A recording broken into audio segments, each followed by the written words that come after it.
희망의 소리 방송 가족 여러분 평안하셨습니까?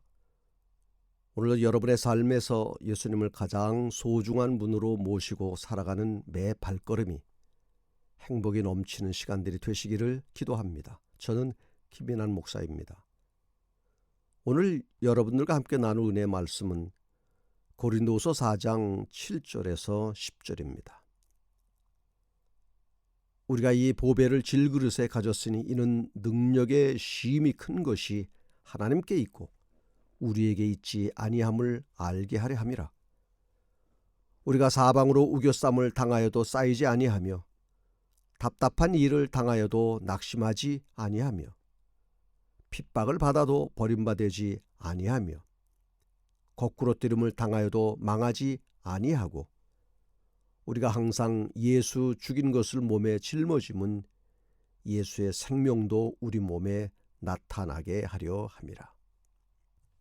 보배를 담은 질그릇이라는 제목으로 은혜를 함께 나누고자 합니다. 남미 아마존의 평화봉사단으로 갔던 마이클 그리피스 선교사는 숲속에서 이상한 나무 그릇 하나를 주었습니다. 나무로 깎아 만든 것인데 배 모양을 하고 있었습니다. 원주민의 부엌 도구 같기도 해서 숙소에 가져다 놓았습니다. 그런데 며칠을 두고 보아도 아무 쓸모없어 보였습니다. 그릇으로 쓰기엔 너무 길쭉하고 이미 썩어 색깔도 바래졌습니다. 더럽게 보여 식기로 쓸 마음도 안 생겼습니다. 그래서 문 밖에 버려두었더니 누가 가져갔는지 없어졌습니다. 그 후 그 물건에 관해 잊어버리고 있었는데 1개월 뒤에 계곡 마을에서 음악 연주회가 있었습니다. 원주민의 악기를 연주하는 민속 음악제 같은 것이었습니다. 그 자리에서 마이클 그리피스는 놀라운 사실을 발견하였습니다. 마을의 소녀가 악기를 가지고 나와 연주하는데 원주민들이 사용하던 옛 하프였습니다. 그런데 놀라운 것은 하프 통이 바로 자기가 버린 나무 그릇이었다는 사실입니다. 이 체험으로 그리피스는 수필을 썼습니다. 제목이 언제 너의 창조자로 그의 음악을 너를 통해 연주시킬 것인가입니다. 누구나 무가치한 밥통으로 일생을 마칠 수도 있고 훌륭한 악기로 아름다운 음악을 남길 수도 있다는 것입니다. 인간은 육체만으로 본다면 질그릇처럼 가치가 적습니다. 수명의 한계도 분명하고 병들어 죽을 몸인 것입니다. 하나님께서 태초 인간을 만드실 때에 흙으로 만드셨습니다. 바위덩어리같이 강하고 부서지지 않는 재질로 만드시지 않으셨습니다. 인간은 약한 질그릇입니다. 그런데 질그릇 속에 무엇이 들었느냐에 따라 가치가 달라지는 것입니다. 가치란 그 그릇의 재질이나 모양보다는 그 속에 담긴 내용으로 정해집니다. 금으로 만들었다 해도 오물을 담는다면 요강일 뿐입니다. 오늘 본문이 가르치는 교훈을 살펴보고자 합니다. 첫째, 나는 질그릇같이 연약하고 천하다는 것을 알아야 합니다. 본문 7절 우리가 이 보배를 질그릇에 가졌으니 여기에 질그릇은 진흙으로 빚어 유약을 바르지 않은 채로 구운 그릇을 말합니다. 질그릇의 특징은 모양이 소박하고 작은 충격에도 잘 부서진다는 것입니다. 즉 연약하고 천하며 볼품없는 인간을 비유하고 있습니다. 보배는 복음을 상징하며 구체적으로 예수 그리스도를 의미합니다. 볼품없고 가치없는 질그릇 안에 보배가 담겨 있다는 것입니다. 질그릇의 위상이 달라진 것입니다. 질그릇은 요즘 같은 시대에는 그냥 공짜로 준다고 해도 가져갈 사람이 많지 않을 정도로 하찮은 것에 불과합니다. 그러나 그 안에 보배를 담으면 상황이 달라집니다. 그 질그릇 속에 꿀을 담으면 꿀단지가 되고 금을 담으면 보석함이 됩니다. 중요한 것은 질그릇이 아니라 그 속에 무엇을 담느냐가 중요한 것입니다. 왜냐하면 질그릇과 그 안에 담긴 것이 하나가 되기 때문인 것입니다. 천하고 가치 없는 인생이 예수 그리스도를 영접하면 상상할 수 없는 일이 벌어집니다. 존귀해지고 고상해집니다. 그 이유가 무엇입니까? 우리 안에 있는 보배 때문입니다. 내 안에 계신 예수 그리스도가 귀하기 때문에 나 또한 더불어 귀한 존재가 된 것입니다. 기독교 신앙은 자신의 연약함을 인정하는 데서 시작합니다. 사람은 자신이 연약한 존재라는 것을 알 때 능력의 주님을 찾게 됩니다. 마치 병든 사람이 자신의 병을 인정해야 의사를 찾는 것과 같은 것입니다. 그런데 사람이 자신의 연약함을 인정하는 것이 쉽지 않습니다. 그래서 교만하고 그래서 신앙을 갖지 않는 것입니다. 예수 그리스도를 믿는 성도들은 그리스도를 떠나서는 질그릇같이 비천한 존재가 될 수밖에 없다는 사실을 인정해야 합니다. 그러기에 내가 그리스도의 은혜로 말미암아 존귀하게 된 것을 깨달았다면 교만하지 말고 더욱 겸손히 내 안에 계신 주님을 높이고 모든 존귀와 영광을 하나님께 돌려야 합니다. 둘째로, 나는 어려움을 당할 수 있습니다. 하지만 망하지는 않는다는 사실을 믿어야 합니다. 주님 안에 거하면 만사가 형통하고 복이 눈에 보이게 들어오면 좋은데 그렇지 않습니다. 어떤 때는 믿음으로 살아가는데도 더 어려워지는 경우도 있습니다. 하지만 낙심할 필요가 없는 것은 주님이 우리와 함께 하시기 때문에 어떤 어려움도 극복할 수 있고 우리가 당하는 모든 어려움이 합력하여 선을 이루게 될 것이기 때문입니다. 8절과 9절을 보면 4가지 어려움이 나옵니다. 첫째는 우겨쌈을 당해도 쌓이지 않는다고 했습니다. 우겨쌈이란 본래 포도주를 만들기 위해 포도를 틀에 가득 부어 짓밟아 뭉개어 그것으로 즙을 짜기 위해 짓누르는 것을 뜻하는 말입니다. 사방으로 포위된다는 말입니다. 고난이 바로 포도즙 틀에서 짓밟히는 포도처럼 사방에서 우겨쌈을 당한다는 것입니다. 그런데 감사한 것은 보배이신 주님을 모신 사람은 우겨쌈을 당하여도 쌓이지 않는다는 것입니다. 430년간 애굽의 노예 생활에서 벗어나 약속의 땅 가나안을 향해 나아가던 중 얼마 가지 않아 이스라엘 백성들은 사방으로부터 우겨쌈을 당했습니다. 앞은 검푸른 파도가 넘실거리는 홍해바다가 가로막고 있었고 뒤에는 애굽 군대가 추격해오고 있었습니다. 좌우는 험한 바위산이 병풍처럼 막고 있었습니다. 이처럼 사방으로 우겨쌈을 당하여 어디에도 희망은 보이지 않았습니다. 온 백성들이 낙심하여 지도자 모세와 하나님을 원망했습니다. 이때 모세는 하나님을 의지하며 엎드려 간절하게 기도했습니다. 그때 하나님은 기적을 나타내셔서 홍해를 가르고 이스라엘 민족을 구원하셨습니다. 이와 같이 예수님을 믿고 살아가는 사람은 비록 연약한 질그릇 같지만 단순한 질그릇이 아니라 그 안에 보배이신 예수님을 담고 있기에 귀한 존재가 되는 것입니다. 그러므로 세상이 감당하지 못하는 것입니다. 이처럼 하나님의 백성은 사방으로 우겨쌈을 당하여도 쌓이지 않습니다. 하늘의 능력을 당할 자나 막을 자가 없기 때문입니다. 이스라엘 민족을 인도하셨던 그 하나님은 지금도 동일하게 살아계셔서 우리와 함께 하십니다. 태양이 변함없듯 태양을 만드신 하나님은 더욱 변함이 없으십니다. 사방으로 우겨쌈을 당할 때 하나님을 의지하며 하나님께 소망을 두고 기도하는 사람과 함께 하시며 크신 능력을 베푸시는 하나님이심을 믿으시기 바랍니다. 시편 50편 15절 환난 날에 나를 부르라. 내가 너를 건지리니 내가 나를 영화롭게 하리로다.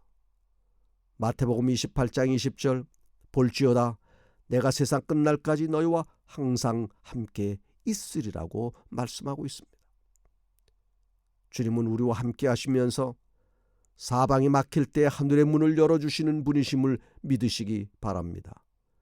우리는 주님 때문에 우겨쌈을 당해도 쌓이지 않는 것입니다.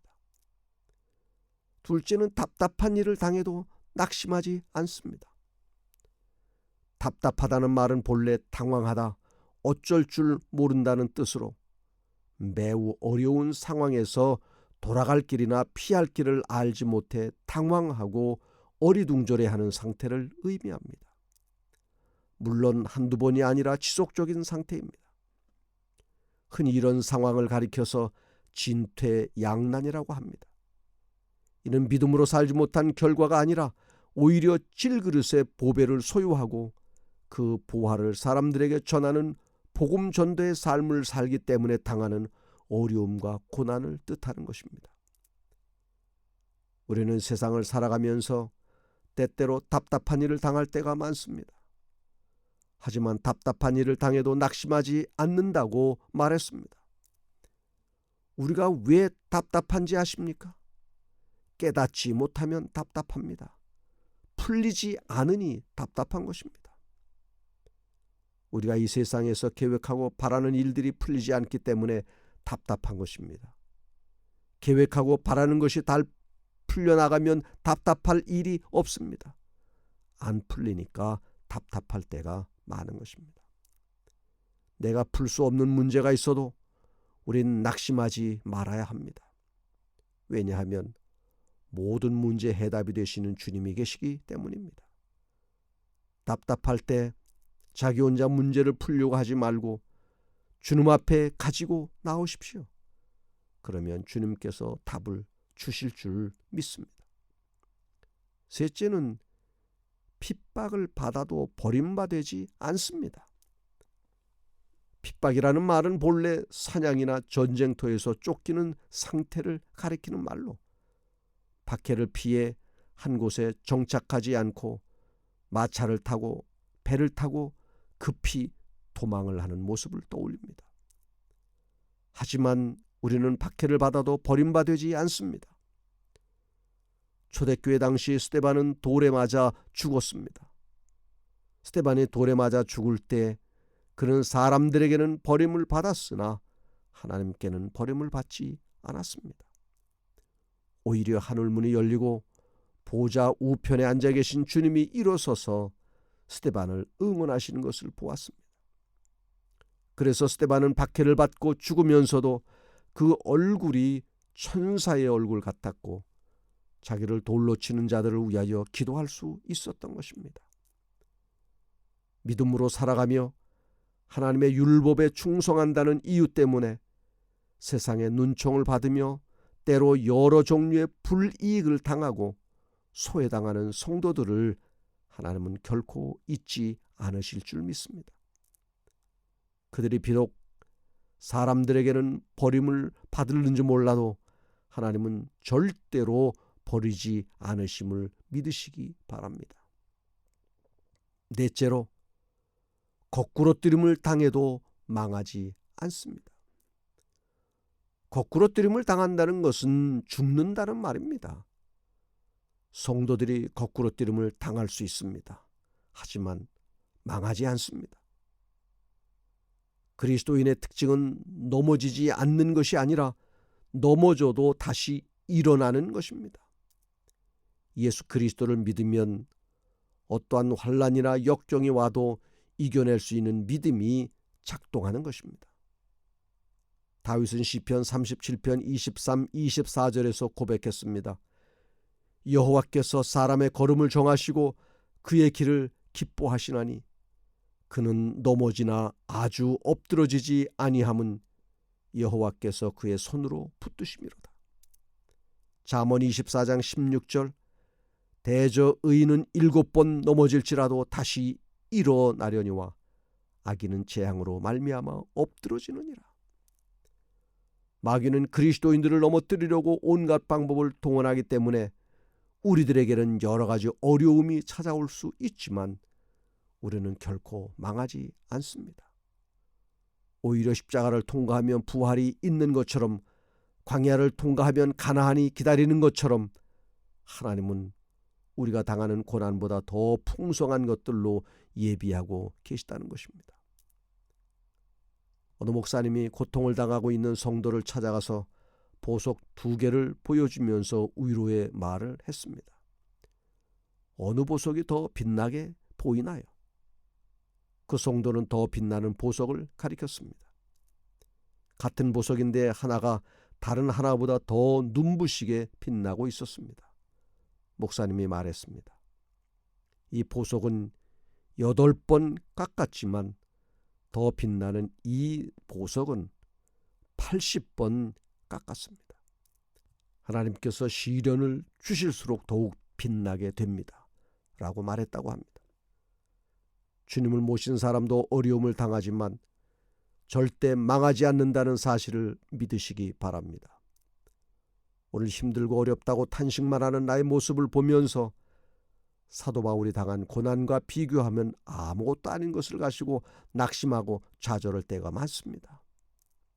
그 이유가 어디에 있습니까? 우리가 예수님을 믿는다고 하면서도 궁극적인 소망을 영원한 하늘나라에 두지 않고 모든 것이 안개처럼 사라지게 될 보이는 세상의 것에 소망을 두고 살아가기 때문이 아닌가요? 비행기를 타고 여행을 하다 보면 때로 급격한 기류의 변화로 동체가 요동할 때가 있습니다. 비행기 안에 있는 모든 사람들이 다 흔들리게 됩니다. 그때면 어김없이 스튜어디스가 급한 목소리로 안전벨트를 매라는 방송이 나옵니다. 인생도 마찬가지입니다. 신앙도 마찬가지입니다. 우리가 하늘나라에 가기 전까지는 누구에게나 흔들림이 있을 것입니다. 이렇게 하다 곧 추락하는 것이 아닌가, 망하는 것이 아닌가, 죽는 것이 아닌가 하는 두려운 생각들이 들 때가 있는 것이 사실입니다. 그러나 문제는 그때 내가 안전벨트를 매었는가 하는 것입니다. 우리의 현실이 요동치고 있습니다. 때로는 두려운 생각이 들고 낙심이 들 때도 있을 것입니다. 바로 그때 안전벨트를 찾아야 합니다. 그리고 메어야 합니다. 그것이 바로 어떤 형편 가운데 있든지 하나님을 믿음으로 붙드는 것입니다. 인간이 당하는 모든 고난을 다 이겨내신 예수님을 믿는 것은 고난 중에서도 반드시 지켜야 할 영적 안전벨트인 것입니다. 주님을 신뢰하는 사람은 흔들릴 수는 있어도 다시 일어나 견고히 서게 됩니다. 설령 믿음으로 사는 인생 여정에서 원치 않는 고난을 당할 수 있습니다. 그러나 믿음의 사람에게는 모든 것이 합력하여 선을 이루기 때문에 어떤 고난도 결코 불행이나 저주가 아니라 마치 금의 순도를 높이는 용광로처럼 자신의 가치를 높이는 축복의 과정이 되는 것입니다. 사단은 어려움을 당할 때 주님을 놓으라고 속삭입니다. 교회를 떠나라고 유혹합니다. 낙심과 좌절하게 합니다. 결코 그러한 유혹과 속삭이는 말에 넘어가서는 안 됩니다. 질그릇처럼 연약하고 보잘것없는 나를 택하여 하나님의 자녀 삼으심을 감사하십시다. 내 안에 보배이신 예수님이 계심을 인하여 용기를 가지시기 바랍니다. 사방이 캄캄해 보여도 낙심하지 마십시오. 세상에서의 일들이 잘 풀리지 않아 답답하고 괴로운 일이 나를 엄습한다 해도 믿음의 눈으로 하나님의 보좌를 바라보십시오. 한순간도 나의 눈에서 예수를 떼지 마십시오. 그 어떤 경우를 만나도 영생은 나에게 주어진 하나님의 선물임을 잊지 마십시오. 일어나십시오. 달려가십시오. 천성을 향한 나의 발걸음을 결코 중단하지 마시기를 바랍니다. 기도하겠습니다. 하늘에 계신 우리 아버지 하나님, 질그릇처럼 천하고 연약하기 이를 데 없는 우리를 만나주시고 구원하여 주셔서 감사합니다. 내 안에 언제나 주님을 모시고 살게 하여 주시고, 그래서 주님과 하나 되는 경험을 통하여 날마다 승리하게 하여 주시옵소서. 예수님의 이름으로 기도합니다.